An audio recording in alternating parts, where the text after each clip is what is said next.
बिस्मिल्लाहिर्रहमानिर्रहीम। आज का टॉपिक है कूलम लॉ। कूलम लॉ पहले इस तरह पढ़ेंगे, फिर उसके बाद आखिर में उसको मटेरियल मीडियम के लिए भी पढ़ेंगे। तो कूलम लॉ, तो पहले तो इस कूलम लॉ को कूलम लॉ क्यों कहते हैं? क्योंकि इसका डिस्कवरी जो था ये एक साइंटिस्ट ने किया था जिसको कहते हैं जिसका नाम था कूलम। तो इसलिए इस लॉ को कूलम लॉ कहते हैं। लेकिन इस लॉ का पहले स्टेटमेंट से पहले एक और चीज़ पढ़ते हैं कि इस लॉ का मिशन क्या है, मतलब इस लॉ का मकसद क्या है। तो इस लॉ का एक मकसद है कि हम जो फोर्सेस है बिटवीन टू इलेक्ट्रिक चार्जेस के, वो उसको क्वांटिटेटिवली मेजर करें। तो इसका मिशन ये है कि to measure quantity of forces between two charges at rest. पहले बात तो ये होगी कि ये ला क्या कहती है कि इसका मकसद ये कि क्वांटिटेटिव फोर्सेस की क्वांटिटी को फाइंड करें। मतलब दो चार्जेस है, एक इतने के चार्ज, एक इतने का चार्ज है, तो उस इनके दरमियान फोर्सेस कितने होंगे। तो ये जो मैथमेटिकली हमें फोर्स के टर्म में न्यूटन्स की यूनिट्स में जो फोर्स प्रोवाइड करेगी, ये इस ला का मकसद है, लेकिन चार्जेस के दरमियान। अब इस ला का स्टेटमेंट क्या है? स्टेटमेंट का मतलब ये है कि ये ला कहती क्या है हमें। इस ला के मेन दो स्टेटमेंट है। पहले जो है ये कहते हैं ना कि the magnitude of force, the magnitude of force between two charges at rest is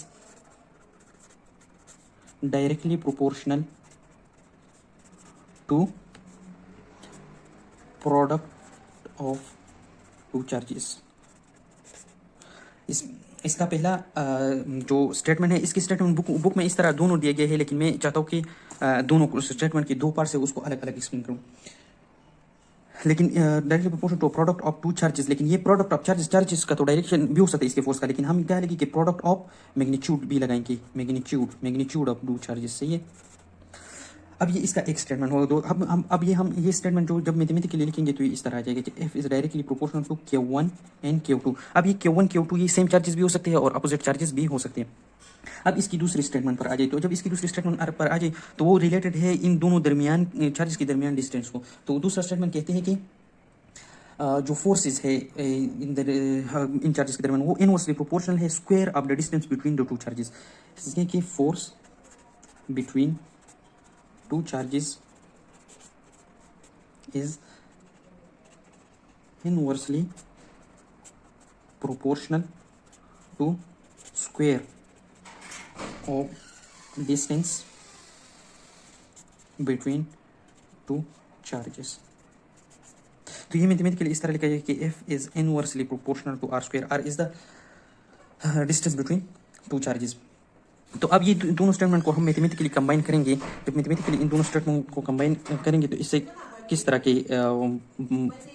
form आता है, न्यूटन कूलम्स लॉ की एक फॉर्म आ जाएगी इससे। तो अब पहला क्या कहते हैं कि F is directly proportional to Q1 Q2।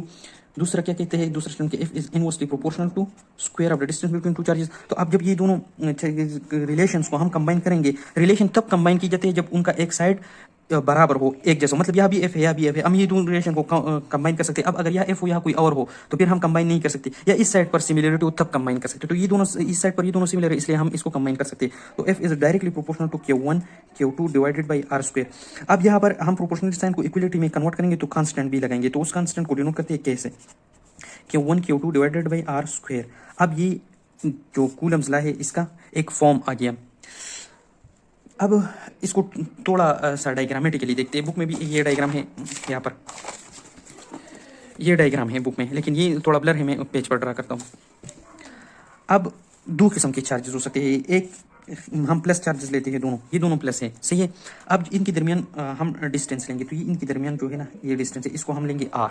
सही है। लेकिन अब ये कौन से चार्ज है? दोनों सिमिलर चार्ज है। तो जब सिमिलर चार्जेस होंगे तो वो क्या करेंगे, इसकी डायरेक्शन ऑफ फोर्स क्या होगा, इस तरफ होगा और इस तरफ होगा। मतलब ये जो फोर्स है ना इसका डायरेक्शन इसी तरह है। अब दूसरी बात, जब हम दो डिफरेंट चार्जेस लेंगे, मतलब यहाँ प्लस ले लिया, यहाँ पर नेगेटिव ले लिया, इनके दरमियान का जो डिस्टेंस है वो ये रहा, ये r रहा। तो अब इनके दरमियान जो फोर्स का डायरेक्शन हो वो इस तरफ होगा, इसका भी इस तरफ होगा, इसका भी इस तरफ होगा। तो अब ये दो केसेस है न्यूटन लॉ की, ये खैर है डिस्कस करेंगे। लेकिन अब आते हैं इसकी ये जो कांस्टेंट लगाया हमने यहाँ पर k, तो ये कांस्टेंट ऑफ प्रोपोर्शनलिटी है। लेकिन ये इसके का भी कुछ टर्म्स है, कुछ शराइत है कि इसके लिए हम एक कांस्टेंट वैल्यू है, लेकिन ये डिपेंड करता है दोनों चीज़ों पर। इसका वैल्यू जब चेंज होगा वो दो चीज़ पर डिपेंड करेगा। किन किन चीज़ों पर डिपेंड करेगा? नंबर एक जो है वो है system of unit, system of unit. मतलब अगर हम ऐसा यूनिट ले लें तो इसका एक वैल्यू आएगा, जब हम ऐसा यूनिट के अलावा कोई और यूनिट सिस्टम ले लें सीजीएस वगैरह, इसका वैल्यू चेंज हुआ। तो ऐसा सिस्टम में इसकी जो वैल्यू है वो है 9.0 multiply 10⁻⁹ newton metre square coulomb square, सही है, पर कूलम स्क्वायर है। अब जो दूसरा आएगा वो कौन सा चीज़ आएगा? अब दूसरी चीज़ आएगा वो है the medium between the two charges, मतलब मीडियम बिटवीन टू चार्जेस। अब ये दो चार्जेस रखे गए, ये कहाँ पर रखे गए हैं? ये वैक्यूम में रखे गए हैं तो इसके का अलग वैल्यू होगा। अगर ये के हम एयर में रखे इसका अलग वैल्यू होगा। अगर ये जो दोनों चार्जेस जो है ये हम वाटर में लेके इसका अलग वैल्यू होगा। अगर ये दोनों हम अल्कोहल में, पैराफिन में या रबर में, सॉलिड में भी रख सकते हैं, जिस तरह रबर है उसमें रखे तो इसके का वैल्यू अलग होगा। तो इसके की वैल्यू ये दोनों दो जो है ये एमसीक्यूज है, याद रखना। ये दोनों जो है ये भी एक एमसीक्यूज है कि के की वैल्यू किस चीज़ पर डिपेंड करता है? सिस्टम ऑफ यूनिट पर और मीडियम पर। मीडियम के लिए अलग ये ला मटीरियल मीडियम में भी पढ़ेंगे तो उसमें बहुत अच्छी तरह समझ आ जाएगी। अब ये तो इसका मैथमेटिकल फॉर्म रहा, लेकिन आगे जब हम इसको डिस्कस करेंगे, अब ये तो के के लिए कंडीशन थी। अब ये जो चार्ज है इसके लिए भी कंडीशन है। इसके लिए क्या कंडीशन है? वो ये है कि ये जो चार्ज है this must be point charge, point charges. अब इस पॉइंट का मतलब क्या है? पॉइंट ये पॉइंट कहते हैं। ये पॉइंट जो होता है ये डायमेंशन लेस होता है, मतलब ऐसा चार्ज हो जिसका डायमेंशन ना हो। तो अब पॉइंट चार्ज उस चार्ज को, तो पॉइंट चार्जेस बनना मतलब इसका मेन मकसद होता है ना कि वो चार्ज जिसका इंटरनल स्ट्रक्चर ना हो, जिसका इंटरनल स्ट्रक्चर ना हो। इंटरनल स्ट्रक्चर ना हो का मतलब है कि ये किसी भी पार्टिकल से बना हो, not formed from any particle. अब not form of any particle का मतलब है कि ये सबसे स्मॉलेस्ट हो। अब चार्ज पार्टिकल्स तो बहुत होते हैं, जिस तरह के क्वार्क्स होते हैं, ठीक है, क्वार्क्स होते हैं। तो क्वार्क्स तो फिर बने होते हैं न्यूट्रॉन प्रोटॉन से, तो ये पॉइंट चार्ज नहीं हुआ। अब इलेक्ट्रॉन है, अब हम नहीं कह सकते कि इलेक्ट्रॉन जो चीज़ से बने उसका नाम ये है, नहीं। इलेक्ट्रॉन हमने एक ऐसा पार्टिकल लिया जिसका फर्दर जो है ना डिवीजन पॉसिबल नहीं है, इसका फर्दर जो है कंपोजिशन पॉसिबल नहीं है। तो बस इस तरह इलेक्ट्रॉन है, ये एक पॉइंट चार्ज ले। अब हम ये तो जब इलेक्ट्रिकल दुनिया में लाएंगे तो अब हम पॉइंट चार्जेस तो पॉसिबल नहीं है, तो हम इसकी डिफिनेशन के ऐसे कहेंगे कि वो चार्जेस जिसके दरमियान जो डिस्टेंस हो वो बहुत ज़्यादा हो as compare to their size. ठीक है, कि distance between charges is very very large as compare to their size. अब जब हम डिस्टेंस बहुत लार्ज करेंगे तो कंपैरिजन ऑफ साइज में क्यों डिस्टेंस लार्ज करेंगे? इसका मेन मकसद ये है ना कि लेट सपोज ये दो चार्जेस है, इनके दरमियान हम डिस्टेंस इस तरह बढ़ाते तो एक कंडीशन आ जाएगा जिसमें हमारे लिए ये जो चार्जेस है ये निग्लिजिबल हो जाएंगे एज कम्पेयर टू डिस्टेंस, क्योंकि डिस्टेंस तो हमने बहुत ज़्यादा ली है और वहाँ पर चार्ज बहुत स्मॉल हो जाएगा उस डिस्टेंस के मुताबिक। तो स्मॉल हो जाएंगे तो उसको भी हम एक डायमेंशनलेस पॉइंट की तरह ले सकेंगे। तो ये इसमें जो लॉजिक है वो ये है कि क्यों डिस्टेंस को बहुत ज़्यादा लेंगे बिटवीन द टू चार्जेस। तो चार्जेस के लिए कंडीशन समझ में आ गया, और इस जो सिस्टम ऑफ यूनिट और मीडियम जो था वो के लिए कंडीशन था। अब ये दो कंडीशन हो गई, सही है। अब जो के लिए कंडीशन हमने लिया है ना कि के जो है ये डिपेंड करेगा किस चीज़ पर, मीडियम पर हो। तो के लिए हमने एक खास फार्मूला से चेक किया कि किस चीज़ के बराबर होगा, तो वो बराबर होता है 1/4 पाई एप्सिलॉन नॉट। अब ये जो एप्सिलॉन नॉट है ना ये चीज़ ये असल में मीडियम है, लेकिन जब इसके साथ ये नॉट लगा इसको एप्सिलॉन कहते हैं या परमिटिविटी ऑफ मीडियम कहते हैं। लेकिन जब ये चीज़ लगा जाता है, ये जो 0 पॉइंट है हिस्सा है, इसको भी कहते हैं एप्सिलॉन नॉट। एप्सिलॉन नॉट वो परमिटिविटी है जो हम वैक्यूम के लिए लेते हैं, और जो इसका वैल्यू है वो जो इस एप्सिलॉन नॉट का वैल्यू है, इसका एक खास वैल्यू है जो कि है 8.85 मल्टीप्लाइड बाई 10⁻⁻12। अब ये वैल्यू और इसका वैल्यू रट्टा रखना होगा, क्योंकि अगर देगा ज़रूर देगा अगर कोई एमसीक्यूज आ जाए या न्यूमेरिकल आ जाए, लेकिन फर्ज करो ना दे, क्योंकि ये दोनों बहुत इंपॉर्टेंट वैल्यू है। इस तरह भी एमसीक्यूज रहेगा कि what is the value of this, और दूसरी इन दोनों का यूनिट भी बहुत इंपॉर्टेंट है। यूनिट फार्मूले से ही निकलेगा, के का भी निकलेगा और एप्सिलॉन नॉट का भी निकलेगा, पर न्यूटन पर मीटर स्क्वायर। अब ये हो गया। अब दूसरा बात यह है कि इसकी यूनिट इस तरह भी रख सकते हैं, क्योंकि ये यहाँ लाएंगे तो इसकी दोनों का यूनिट रेसिप्रोकल भी है, ये एप्सिलॉन नॉट क्या है, ये यहाँ है। अब इन दोनों को जब हम ये वैल्यू लगाएंगे ना कि 4 पाई का वैल्यू है 3.14 मल्टीप्लाइड बाई ये लगाएंगे 8.85 मल्टीप्लाइड 10⁻⁻12, तो इससे एक वैल्यू आएगी जो के का होगा। वो वैल्यू हमने पहले भी लिखा कि इसका वैल्यू है 9.0 multiplied by 10⁻9 newton metre square और पर कूलम स्क्वायर। अब देखो ना, यहाँ पर न्यूटन है, यहाँ न्यूटन है, यहाँ पर मीटर स्क्वायर है, यहाँ मीटर स्क्वायर है, यहाँ पर कूलम स्क्वायर है, यहाँ पर कूलम स्क्वायर है। क्यों? क्योंकि हमें पता है बीच में इक्विलेटरल साइन है, ये दोनों ये है। अगर इसका यूनिट पता हो तो इसका रिवर्स करो, बस इसका यूनिट रिवर्स करो तो ये इसका यूनिट बन जाएगा, क्योंकि फार्मूले में ये एक दूसरे की रिवर्स है। अब ये हो गया इसका कि इसकी वजह से ये जो टर्म आ गया ये किस चीज़ के लिए आ गया है, मीडियम के लिए आ गया है। अब ये जो ला है कूलम ला। इससे हम लाएंगे एक और चीज़, अभी इसका और डिटेल भी बाकी है, लेकिन वो है कूलम ला कोर मटेरियल मीडियम, उसमें होगा। लेकिन अब यहाँ पर हम यूनिट ऑफ चार्ज इस कूलम ला से डिपेंड करेंगे। यूनिट ऑफ चार्ज क्या है? Unit of charge. अब हमने एक फंडामेंटल यूनिट पढ़ा था कि वो यूनिट ऑफ वो फंडामेंटल यूनिट जब से स्मॉलेस्ट वो चार्ज जो इलेक्ट्रॉन पर होते हैं, लेकिन यहाँ पर हम कूलम लॉ से किस तरह डिपेंड करेंगे वो यह है कि ये जो unit of charge coulomb law से हम एक्सप्लेन करेंगे। ये कहेंगे कि 1 coulomb is the charge when we place 2 charges at a distance of 1 metre square 1 metre square from one another and opposite charges repel at with each other. और अगर opposite charges repel और similar opposite charges attract each other और and similar charges repel each other. तो अब इसको mathematically भी लेंगे। अब यूनिट ऑफ चार्ज किस लेके हम क्या करें, जो डिस्टेंस है ना वो आर है, वो 1 मीटर ले ले, सही है।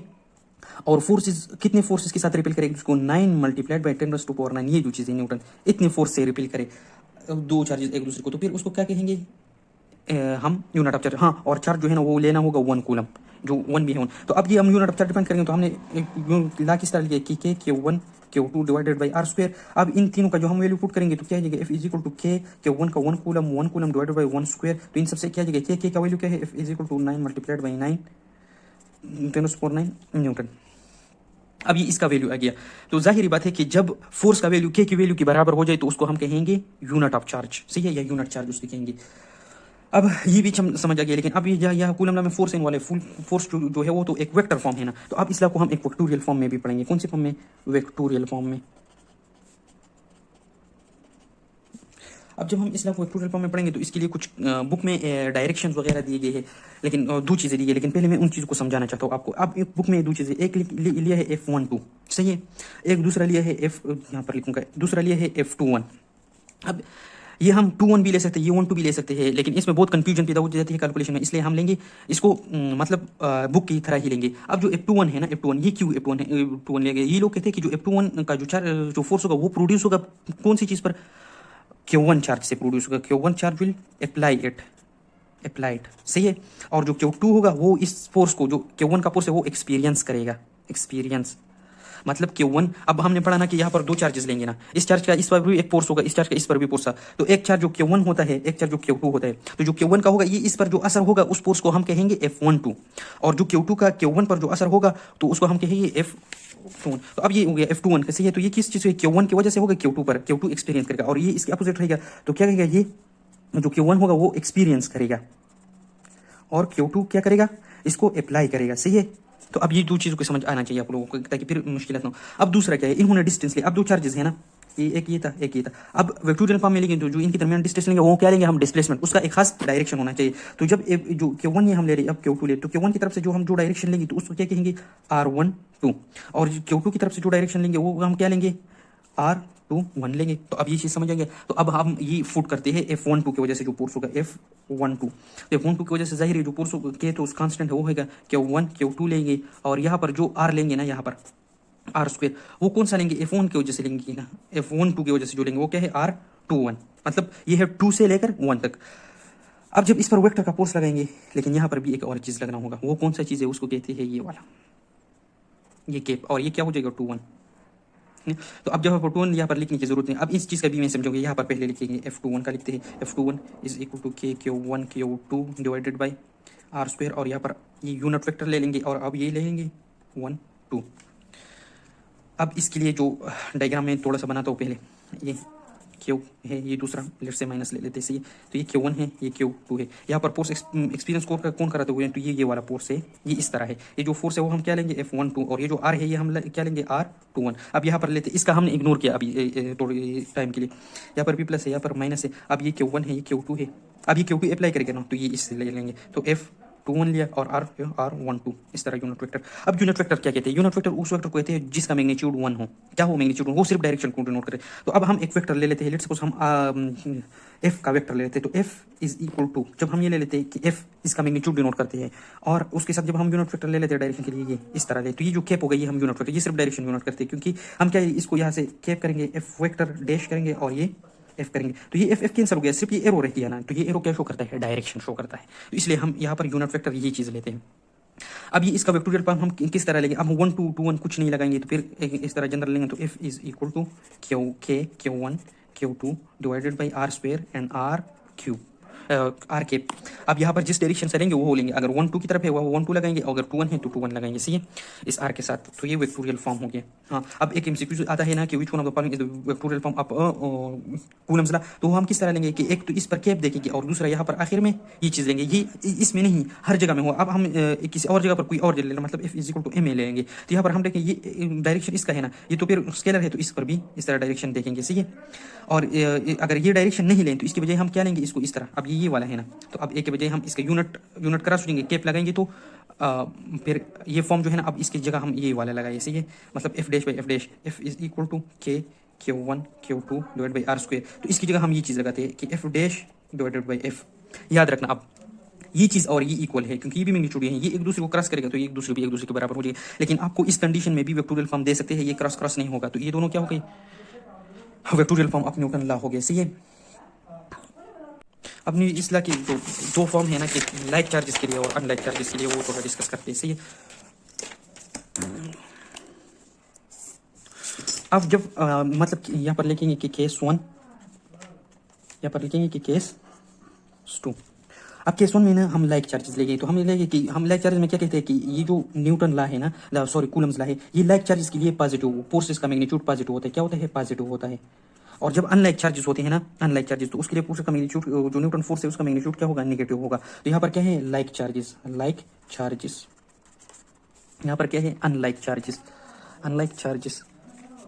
लाइक चार्जेस का मतलब है दोनों नेगेटिव हो या दोनों पॉजिटिव हो। अनलाइक चार्जेस का मतलब है एक पॉजिटिव हो दूसरा नेगेटिव हो। अब ये किस तरह, अब ये मैथमेटिकली प्रूव करेंगे कि ये किस तरह लाइक चार्जेस के लिए नेगेटिव होते हैं और अनलाइक चार्जेस के पे। तो हमें पता है कि F is equal to K Q1 Q2 divide by r square है। अब हमने दोनों को लाइक चार्जेस लिया, लेट्स सपोज हमने पॉजिटिव लिया, सही है। तो एफ इज इक्वल टू के, मतलब इसका एक किस्म के मैग्नीट्यूड ले लेते हैं उस चीज़ का के साथ साइन पे, मतलब +1 माइक्रोकूलम भी आ सकता है Q1 और +2 माइक्रोकूलम भी आ सकता है, लेकिन दोनों क्या हो, पॉजिटिव, ये भी पॉजिटिव, ये पॉजिटिव, यहाँ पर आर स्क्वायर है। या एक और कंडीशन में हम ले लें कि F is equal to K negative and two negative divide by r square. तो हमें पता है कि लाइक चार्जेस की जो मल्टीप्लिकेशन उससे क्या आंसर आएगा, पॉजिटिव आएगा। तो जब पॉजिटिव आएगा तो ये सारे का सारा फोर्स भी पॉजिटिव आएगा, और यहाँ पर भी लाइक चार्ज है तो इस सारे का सारा उनका फोर्स भी पॉजिटिव आएगा। लेकिन लेट से अगर यहाँ पर एक नेगेटिव चार्ज है एक पॉजिटिव चार्ज है, F is equal to K into plus into minus divide by r square. तो क्या है, प्लस और माइनस की मल्टीप्लिकेशन से नेगेटिव चार्ज है, तो F is equal to K negative आ जाएगा, नेगेटिव आर स्क्वायर। तो इसकी वजह से जो सारा मैग्नीट्यूड हो वो नेगेटिव हो जाएगा। तो अब लेट्स सपोज हम यहाँ पर ले लेते हैं दो चीज़ें, मतलब ये जो आर है, जो आर का वैल्यू है ये हम ले लेते हैं 1 मीटर स्क्वायर, जो Q1 Q2 है उसका वैल्यू हम ले लेते हैं -1 और -1 दूसरे का भी ले लेते हैं, सही है। तो अभी हम इस तरह लेंगे यहाँ पर कि F is equal to -1 and two -1 divided by 1। तो अब एफ इज इक्वल टू ये -1 में से +1 हो जाएगी, के ये प्लस हो गया, ये खत्म हो गया, प्लस आ जाएगा, ये खत्म।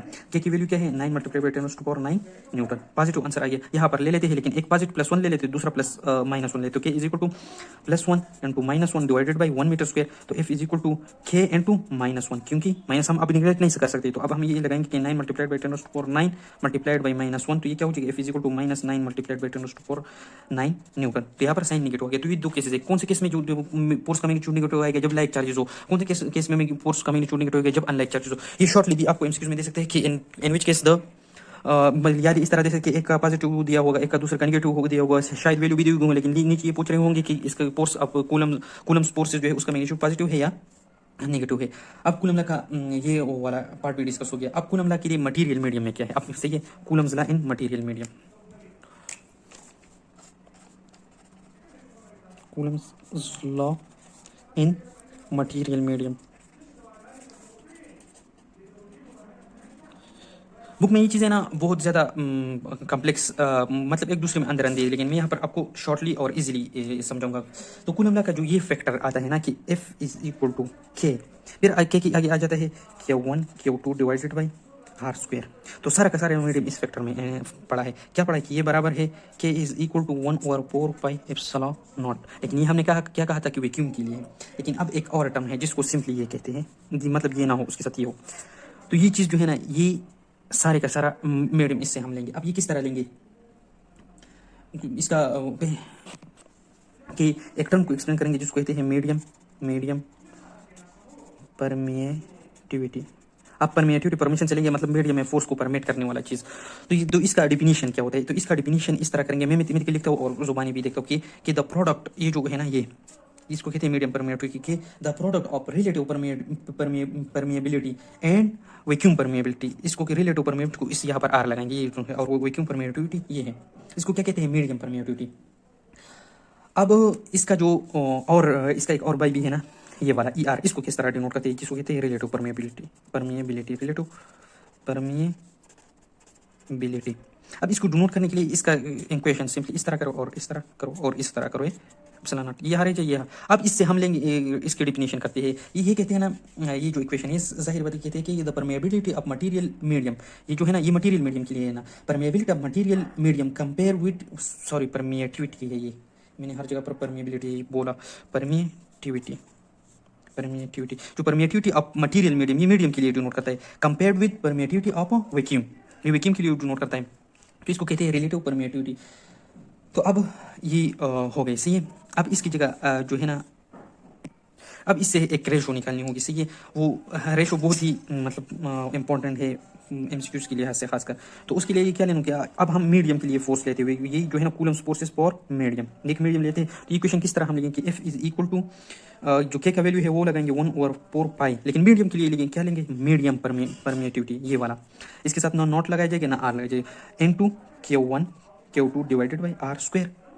अब इसकी वैल्यू हमें पता है क्या है कि ये बराबर है ई आर एन आर से, तो एफ मीडियम जो है ना, एफ मीडियम वो इस तरह हो जाएगा कि 1/4 pi relative permeability into vacuum permeability multiply Q1 divide by Q2 divide by r square. अब क्या होगा, इस चीज़ को अगर हम निकालें, ये सारे छोड़े, F medium is equal to ये छोड़ दिया हमने 1 रिलेटिव परमिएबिलिटी इनटू क्या आ जाएगा 1/4 pi epsilon naught Q1 Q2 divided by r square. तो जाहिर बात है यहाँ पर अब क्या हो गया, ये जो सारे का सारा टर्म था ये कौन सी फोर्स के बराबर है, वैक्यूम में फोर्सेस की, क्योंकि वैक्यूम में क्या होता है, जो एप्सिलॉन नॉट होता है ना ई, वो मीडियम नहीं होता है, तो वैक्यूम ही लेंगे हम। तो ये हम कैसे हम लेंगे, F medium is equal to 1/ER into F vacuum.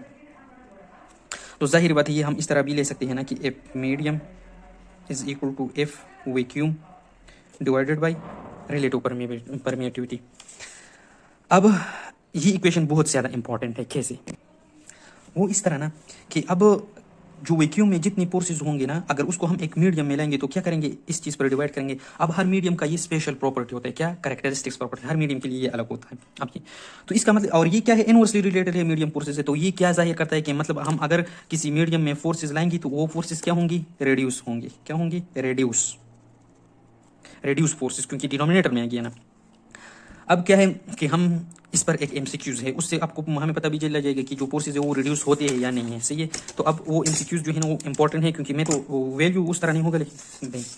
अब एक एमसीक्यूज है, वो कहते हैं ना कि जो एक forces between the two charges, forces between two charges is 80 newton, सही है। कहते हैं कि forces between two charges 80 newton when the charges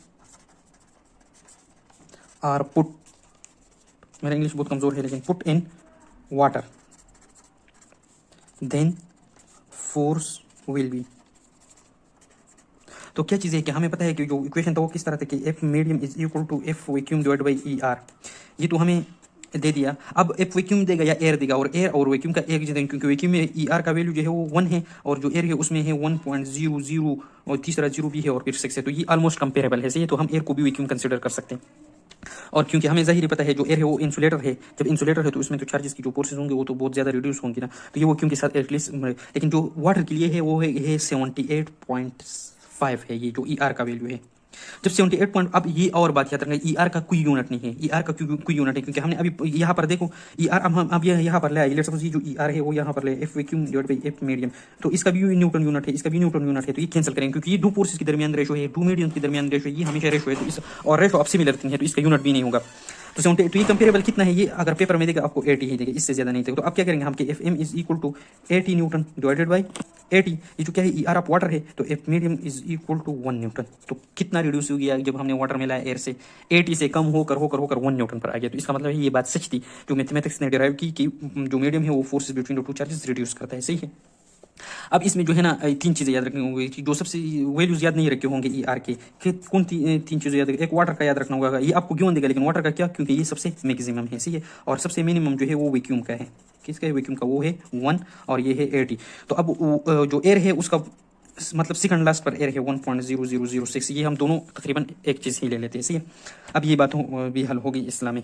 तो अब क्या क्या रहता है इसमें, ये भी हो गया, ये भी हो गया।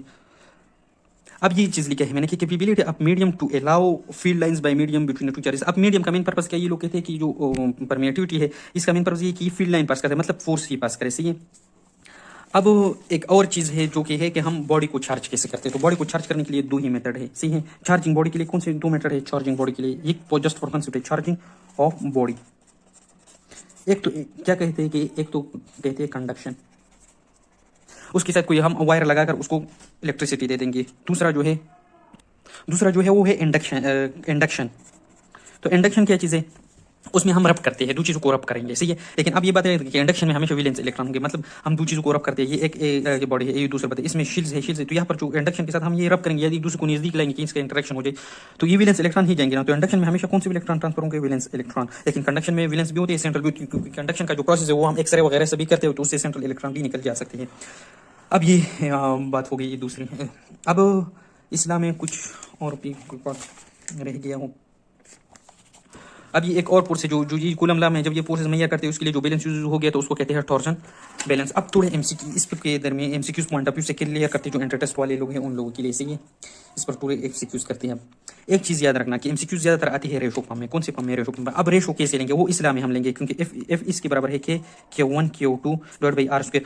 अब दो रेशो जब आ जाए ना तो हम लोगों का क्या होता है, फिर कंफ्यूज हो जाते हैं। लेकिन रेशो का कैसे लेंगे अब ये यहाँ पर लेंगे आपको पता चल जाएगा, सही है। अब ये K जो है ना कांस्टेंट, सबसे पहले रेशो से कांस्टेंट हटा देंगे, रेशो में ये कांस्टेंट नहीं होगा। अब हम दो फोर्सेस लेते हैं, एक F1 ले लिया, सही है, एक ले लिया F2 ले लिया, सही।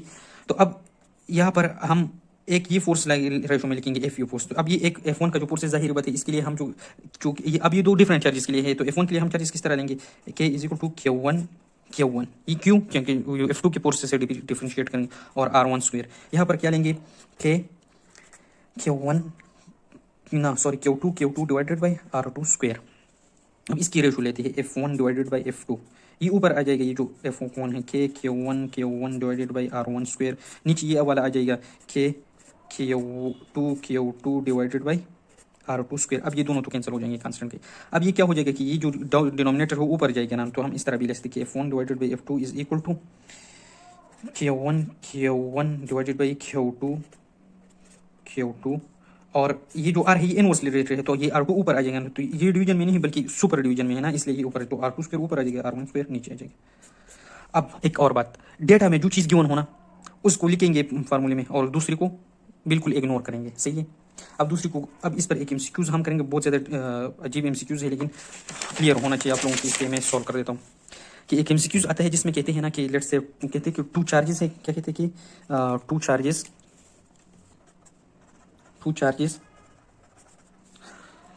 ऑफ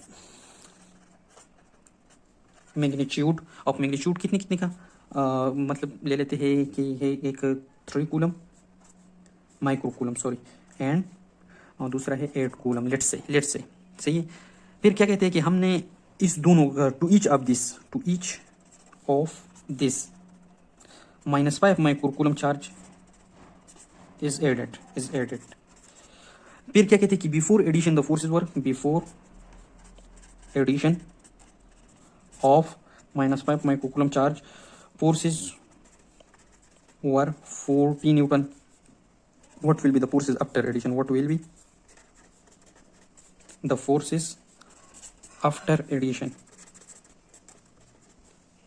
अब आफ्टर एडिशन की जो फोर्सेस होंगे वो किस तरह हम फाइंड करेंगे, सही है। तो जो हम एक F लेंगे ना, जो F 40 न्यूटन का है, सही है, 40 न्यूटन तो पहले था, तो वो किस तरह का था, जो दो चार्जेस थे वो कितने थे, मतलब कांस्टेंट, तो हम ये रेशो के लिए लेंगे तो कांस्टेंट तो हमने कहा कि डिनोट करेंगे, और आर यहाँ पर नहीं गिवन है तो हम रेशो में भी आर नहीं लिखेंगे। तो 40 न्यूटन के लिए जो दो चार्जेस थे वो थे 3 एंड 8। फिर हमने -8 को -5 इसको भी ऐड किया, -5 इसको भी ऐड किया, तो जब इसको -5 ऐड करेंगे क्या आएगा, जो -5 + 3 तो क्या आ गया, इससे -2 आ गया, और इसको जब हम -5 प्लस ऐड करेंगे तो क्या है, इससे ओनली 3 आ गया। तो अब ये दो वैल्यू हमें क्या है कि F डैश के लिए आ गया, क्या कौन से के लिए, F डैश के लिए। तो अब इन दो फोर्सेस का हम रेशो लेंगे, जो है ना F dash divided by F is equal to, तो अब ये क्या होगा, जो F डैश के लिए कौन से आ गई, -2 आ गया, और कौन सा आ गया ऊपर, दूसरा 3 आ गया। अब ये वो चीज़ है Q डैश के तो हम नहीं लेते, आर नहीं क्यों है वो भी नहीं लेंगे। अब नीचे क्या था, इसके लिए 3 था, 3 एंड 8, तो ये क्या था, वो हम जिस तरह लिए थे Q1 और ऊपर Q1 इस तरह का था। लेकिन ये जो F डैश है, ये जो फोर्स है कितना है, 40 न्यूटन है, इससे क्या जाएगा 2 3 जार टू थ्री ज़ार कितने, 2 1 ज़ार 2 2 4 2 3 ज़ार 8 आ जाएगा, 8 आ जाएगा नहीं 6 आ जाएगा, -6 और नीचे आ जाएगा 3 8 ज़ार 24 आ गया ये प्लस। अब ये उस तरफ जाएगा ना, F dash is equal to -6 multiplied by 40 divided by 24। तो अब ये हम जब 6 1 ज़ार 6 एंड 6 4 ज़ार 24 आ गया और 4 1 ज़ार 8 4 10 ज़ार 40, तो ये कितना गया -10 न्यूटन। मतलब पहला फोर्स जो था वो कितना था 40 न्यूटन था, अब -10 न्यूटन के लिए गया। तो ये इस तरह का एमसीक्यूज होता है जो रेशो फॉर्म में आ जाता है, सही है। अब ये एक एमसीक्यूज गया, अब आसान, ये तो मुश्किल वाली एमसीक्यूज, अब आसान एमसीक्यूज रिलेशन पढ़ते हैं कि F is directly proportional to Q1 Q2, ये एक रिलेशन है। दूसरा रिलेशन है F is inversely proportional to R²। अब आपको एक एमसीक्यूज देगा कि जब हमने distance between the two charges half की तो फोर्स पर क्या असर पड़ेगा, सही है। Distance between the two charges half की हमने, अब ये हाफ की फोर्स पर क्या असर पड़ेगा। तो यहाँ पर जब डिस्टेंस होगा हम किसे F1 F2 is equal to वो उस रेशो फॉर्म में लेंगे ना, जो नहीं किया वो नहीं लेंगे। अब कहेंगे inversely related to R2² divide by R1², R1², सही है, इनवर्स लिया गया। तो हम जब इससे फाइंड करेंगे, पहले कहते हैं कि पहले डिस्टेंस जो था वो R था एंड देन हमने क्या किया R/2 किया, हाफ किया। तो अब इसको इसमें लिखेंगे कि F1 divide by F2 is equal to, तो R1 क्या था, ये तो R था स्क्वायर, और ये क्या किया हमने R/2 किया होल स्क्वायर। तो इससे क्या आ जाएगा कि R² by 4 divided by R², तो ये नीचे आ जाएगा ना। तो F1 divided by F2 is equal to R² by 4R², ये दोनों कैंसिल हो जाएगा, इज इक्वल टू 1/4। तो हम ये F2 निकालेंगे, अब ये इस तरह ये इस तरह, तो F2 is equal to 4 into F1। तो इसका आंसर क्या आएगा हमारे पास 4 टाइम्स इंक्रीज हुआ। अब आपको ये भी कह सकते हैं कि रेडियस हमने डबल किया तो फिर 1/4 फोर्सेस हो जाएंगे, लेकिन वो रेशो का तरीका है। जब सिर्फ रेडियस दी हो आपने यही वाला रेशो लिखना होगा, ये फार्मूला अपने साथ रखिएगा, ये फार्मूला रखिएगा। एक वाला फार्मूला जो था वो दूसरा कहाँ पर गया, ये तो बहुत इंपॉर्टेंट रह गया, सही है। अब यहाँ पर कहते हैं ना कि अब आपको कहे कि हमने जो था टू चार्जेस थे Q1 जो था एंड Q2 था, इन दोनों का मैग्नीट्यूड हमने डबल किया, इन दोनों का मैग्नीट्यूड हमने क्या किया डबल किया। तो अब क्या आएगा इसका वैल्यू, लेट्स सपोज ये दोनों कहते हैं कि Q1 Q2 का मैग्नीट्यूड डबल किया, ये दोनों इक्वल चार्जेस थे, हमने इन दोनों का मैग्नीट्यूड डबल किया। तो पहले ये Q था, अब क्या हो गया 2Q हो गया। ये दूसरा जो था Q2 था उसका भी क्या किया 2Q किया। अब ये किस तरह करेंगे हम कि F1 divided by F2 is equal to Q1, और ये उस तरह लेंगे Q1 डिवाइडेड बाई Q2, ये भी इस तरह कैपिटल Q1 रखिए, सही है। अब ये वाले जो सीन है ये किस तरह करेंगे, इसका भी डबल किया है हमने, दूसरी का भी डबल किया है, सही है। लेकिन अब यहाँ पर डायरेक्ट प्रोपोर्शनल तो हम F1 ऊपर लिखेंगे, सही। तो अब दूसरी बात ये क्या है यहाँ पर कि इसका भी डबल किया है, मतलब यहाँ पर भी 2Q लगाएंगे, यहाँ पर भी 2Q लगाएंगे, और नीचे तो भी इक्वल फोर्सेस थे तो Q तो क्या आ जाएगा कि F1 divide by F2 is equal to नीचे Q² आ जाएगा, ऊपर 4Q² आ जाएगा, ये दोनों कैंसिल हो जाएंगे। तो जब हम F2 इसको लाएंगे उस तरफ तो क्या हो जाएगा F2 is equal to 4 times of F1। तो यहाँ पर भी जब डबल करेंगे मतलब डायरेक्ट। अब अगर कहे कि एक चार्ज को डबल किया, अब अगर कहे एक चार्ज को डबल किया तो फिर फोर्स डबल होगा। अब अगर कहे कि दोनों चार्ज को डबल किया तो फोर्स 4 टाइम बढ़ेगा, सही है। अब ये एमसीक्यूज की, अब दूसरी एमसीक्यूज की पर two charges and then it added हो गया, क्यों हो गया डिस्टेंस बिटवीन टू चार्ज। अब ये वैल्यू में भी दे सकते हैं ना कि इस तरह दे सकते हैं कि वैल्यू में कि एफ इस तरह कह सकते हैं if the distance, if the force between two charges is 10 Newton, what will be the force if distance between charges is double। एक स्टेटमेंट इस तरह दे सकते हैं, दूसरा स्टेटमेंट इस तरह, the force between two charges is 10 Newton at when the charges were at a distance of 5 meter, what will be the forces if the distance between the two charges become 10 meter, सही है। मतलब वो double का ही scene. तो जाहिर बात है अब 10 न्यूटन है, अब जो डिस्टेंस डबल हो गया तो फोर्स कितना रिड्यूस होगा 1/4 होगा। तो हम सिंपली क्या करेंगे, सिंपली जो 10 है उसको 4 पर डिवाइड करेंगे, 4 1 0 4 2 0 8 2 का मतलब उस तरफ जाएगा तो 4 5 0 2 2.5 ऑलमोस्ट इस तरह का फोर्स आ जाएगा, सही है। तो ये न्यूटन, तो ये अब नीचे ऑप्शन होंगे कि 10 न्यूटन होगा, 20 न्यूटन होगा, 5 न्यूटन होगा, 2.5 न्यूटन होगा। तो अपने से ये वाला ऑप्शन लगाने हैं, सही है। इसी तरह के चार्जेस के लिए भी दे सकते हैं, वैल्यू में भी दे सकते हैं, इस तरह डायरेक्ट रिलेशन में भी दे सकते हैं, सही है।